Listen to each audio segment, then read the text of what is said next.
Welcome back to Practical Game Design. Today I'm going to be showing you how to use Scene Runner in GdUnit4. I've set up a 3D platformer here as an example. We have this robot who can run around and jump and fall and also fall off the edge. Now, before I go any further, I would like to thank Quaternius and Captain Ripley, whose assets I'm using for this. Captain Ripley made the Godot robot character, and Quaternius made this block that I'm using as a surface. You can find links to their itch pages in the description. The way that this robot character works is pretty straightforward. Basically, at every physics frame, it will look at the velocity, add 10 to it, so 10 is the gravitational constant, and then we run move and slide. Then, depending on the current velocity, it will update the state of the robot, which is used mainly to control the animations. And the way that you control the robot is through these two functions: set movement, which takes a vector2 as input, and then modifies the velocity and the direction that the robot is facing based on the input, and then jump. And the way jump works is if the robot is on solid ground, its velocity will be increased by the jump speed. So you can jump when you're on the ground, but not when you're in midair. You may notice that none of this looks at any inputs from the player.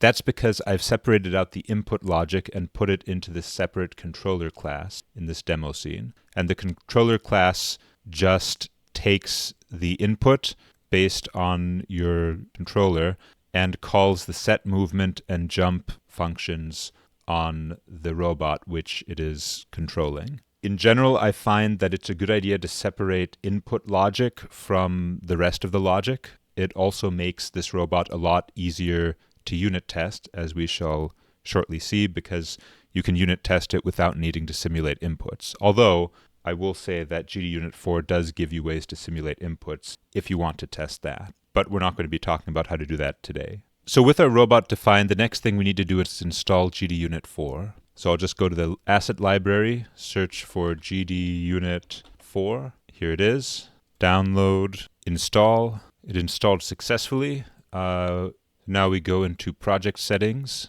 we go into plugins, and we enable it. So I'm going to go back to the robot script and right-click and then create test. And this will create the test directory along with the test script. For the purposes of this demo, I think what we want to test is whether the robot can make certain jumps. Because in any platformer, when you're designing levels, you want to have a good idea of what the player can and cannot do in terms of how far they can jump. The first thing we need is a room in which to run the test. So I'm going to create a new scene, and we're going to call it test room. Test room is going to be a 3D scene. Here is our test room. The first thing that we need is some tiles. I'm going to add a grid map, which is like a tile map, but for 3D blocks. And I have previously defined, let's see, I need both of these. I have previously defined this mesh library, cube mesh library, which we will use to paint our scene. So here's our block, and here is our test robot. And this block is actually kind of big. I'm going to just scale it down here. So grid map, transform, let's just make it half as big. I will reset the robot's position to be in the center, and then boost it up by 1 meter so that it's standing above the block. Okay, and maybe we should add a few more blocks. So go back to the grid map, select the cube, and just add in a larger platform. So we're going to want to test a few things. First of all, we want to make sure that the robot is capable of crossing, let's say, a 3-block gap. So here's a gap of 3 blocks, and the robot should be able to jump across that. However, we do not want the robot to be able to cross a gap of 4 blocks. So let's add another test here. For height, let's make a little tower here. And let's say that the robot should be able to jump up onto the top of a tower that's 2 blocks high. But then it should not be able to jump to the top of a tower that is 3 blocks high. And there we go. There's the last block. So for our test, we have defined 4 different jumps.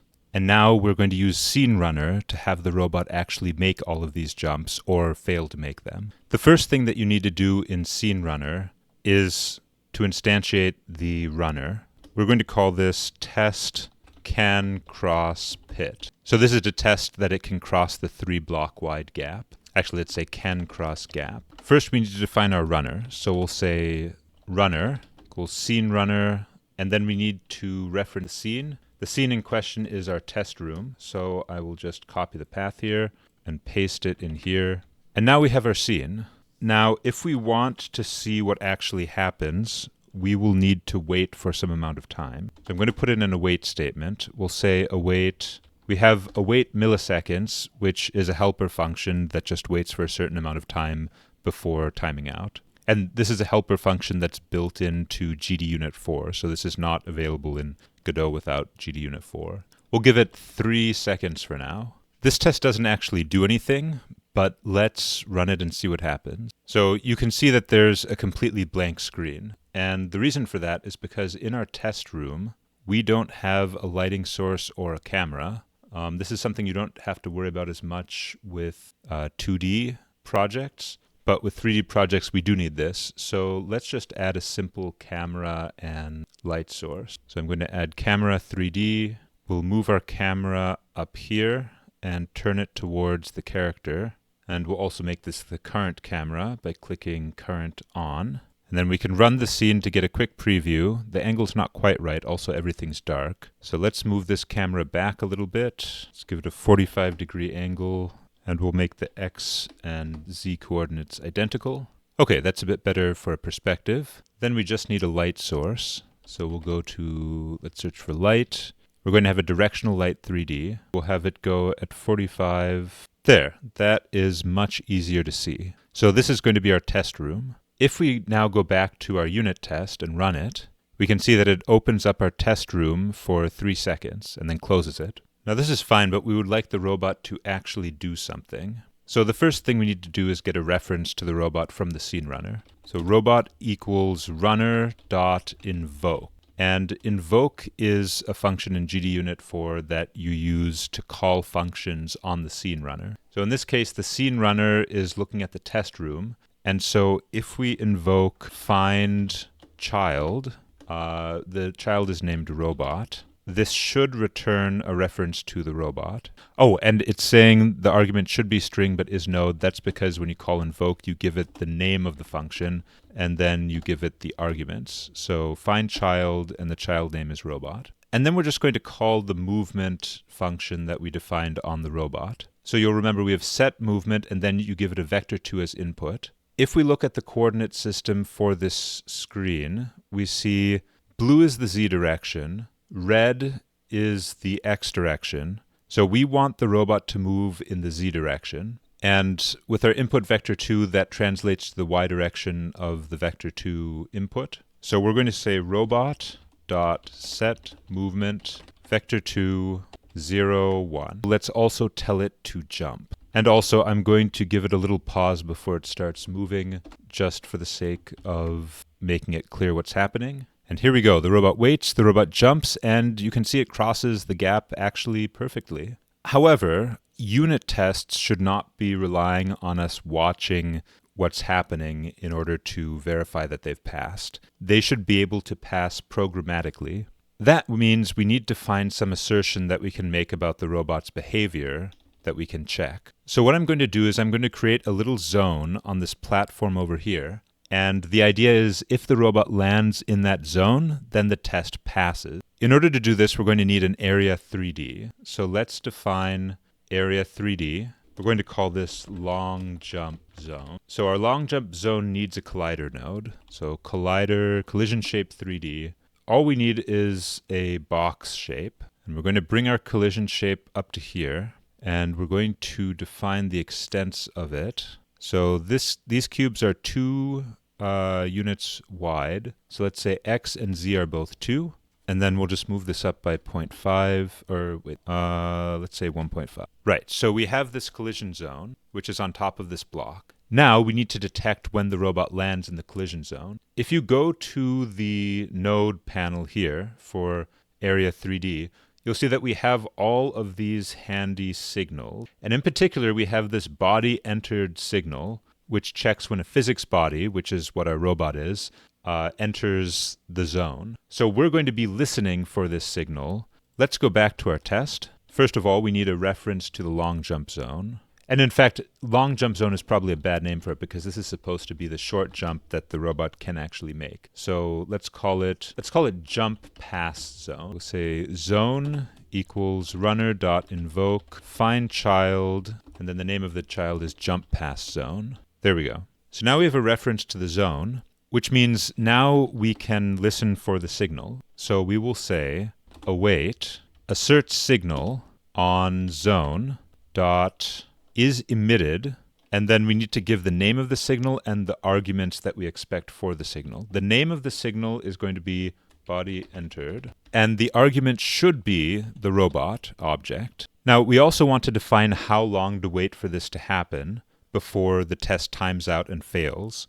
So suppose we were to wait 1 second. You say wait until, and the wait until has to go before the is emitted. So we'll say wait until 1,000. That's 1,000 milliseconds. So I think it takes more than 1 second for the robot to make it over.